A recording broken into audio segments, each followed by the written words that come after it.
So I don't know if anybody saw that press conference yesterday where, well, we played a clip of it where Judy Giuliani's Judy Giuliani. Yeah, Judy Giuliani. You know, if you take out the R and the G from his name is Udi Giuliani.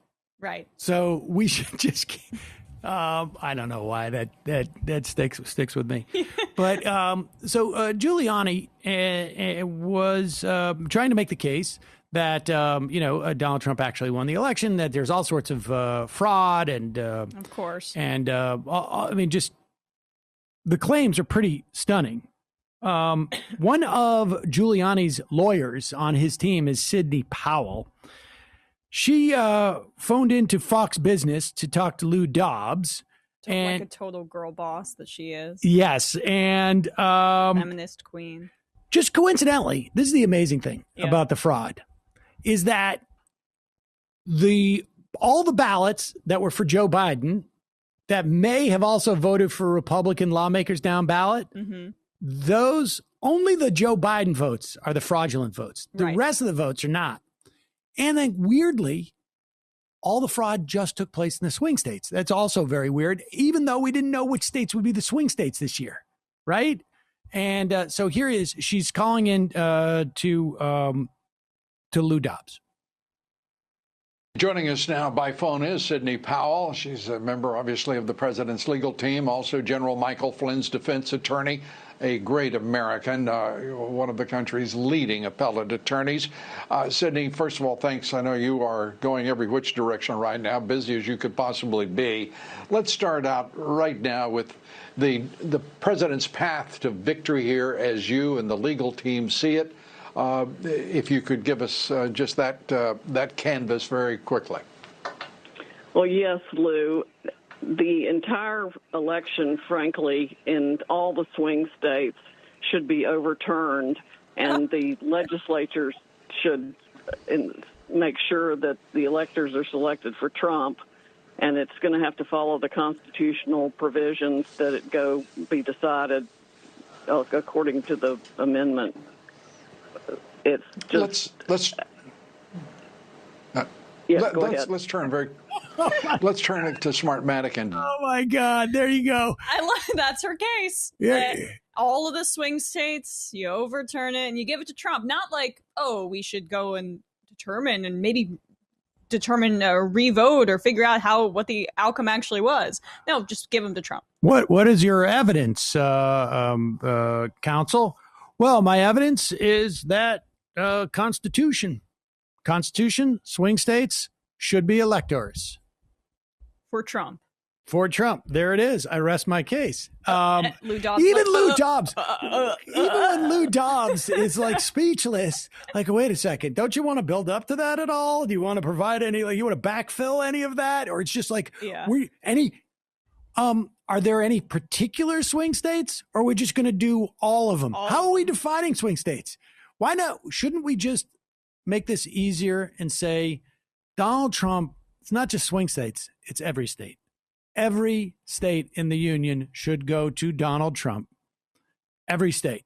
Maybe you could just say, like, except for like New York and California, because there's no way he won there. Well, maybe New York. Yeah. So every state except for California, Donald Trump. This should be 49-1 states based upon the Constitution. I rest my case.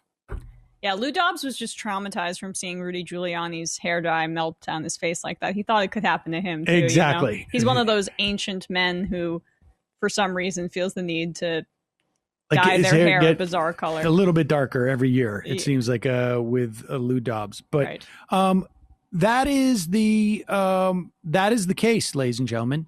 The case is Donald Trump should be president. Therefore, ipso facto, there was fraud in all of the states in the country where he did not win. Therefore, Donald Trump should win. Constitution, end of story. I rest my case, Your Honor. And frankly, as ridiculous as that sounded with Lou Dobbs, that is literally what happened in courts across the country as case after case after case got dismissed. I think there's something like they've won one case out of 15, and that one case barely did anything. I mean, it's been a joke, but at the same time, Donald Trump is still in the White House, and there's a lot of Republican senators who don't seem to have a problem with what he's doing. We will be back with more on Monday on this very topic. In the meantime, for the rest of you who are sticking around, we got, do we have David Roth? Is he here yet?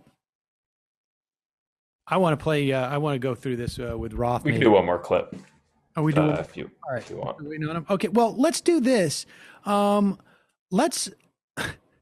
Here is Sidney Powell explaining how Dominion voting systems. Now, look, I want a paper ballot. I think we should have a paper ballot. I don't like these electronic systems. I would love it if the Democrats came in on day one and said, we understand the issues that the Republicans had with this. So we are going to present a bill that will codify how people should vote state to state. No more patchwork of voting systems around the country. We're going to have one methodology of voting. It is going to be hand counting. We're going to allow for early voting in every state, and we're going to allow people to vote, to count those ballots beforehand. We're going to pass a federal law. And if it doesn't work that way, it's because your state legislatures in every state, and we put out our arms to Mitch McConnell and the Republicans who went through this travesty, and we are going to allow for there to be a consistent way to vote across the country, and that's going to be that. I am all for that. Right. I don't know why the Democrats aren't doing that now. I mean, this is the time to leverage their fake outcry to actual real legislation. But here is Sidney Powell, and maybe we can bring David Roth in, as we are playing this, so he can hear this too, because I want to go through some reporting on all this. But here's Sidney Powell explaining how Dominion voting and globalist dictators have thrown the results, particularly in Michigan, but other states. Well, I'm talking about some massive straight lines up in the vote tallies in the middle of the night after they've supposedly stopped counting. And that's when the Dominion operators went in and injected votes and changed the whole system. And it affects votes around the country, around the world, and all kinds of massive interests of globalist dictators, corporations, you name it. Everybody's against us except President Trump and we the people of the United States of America. Is she gonna cry? I mean, by the way, globalists, again, we just need to point out the latent anti-Semitism in that turn. Look, if you don't think Soros wasn't involved, well, it is specifically they're talking about Soros. Of course, Soros did this.